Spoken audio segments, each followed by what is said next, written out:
கோவை சூலூரில் 10 வயசு குழந்தைக்கு பக்கத்து வீட்டுக்காரன் சாக்லேட் வாங்கி தரேன்னு சொல்லிட்டு இட்டுன்னு போய் பாலியல் வன்கொடுமை செஞ்சு கொடூரமாக கொலை பண்ணிட்டான். அந்த கேஸில் முடியறதுக்கு முன்னே அவங்க போராட்டம் பண்ணி லாஸ்ட்டாக ஜஸ்டிஸ் வாங்கி தரான். 2 பேரும் கைதி பண்ணானுங்க, கார்த்தி, மோகன்ராஜ்னு.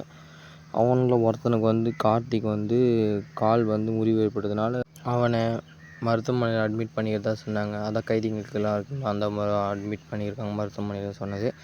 அதுக்கப்புறம் குழந்தையோட போஸ்ட்மார்ட்டமெல்லாம் முடிஞ்சு லாஸ்ட்டாக எரிச்சிட்டாங்க.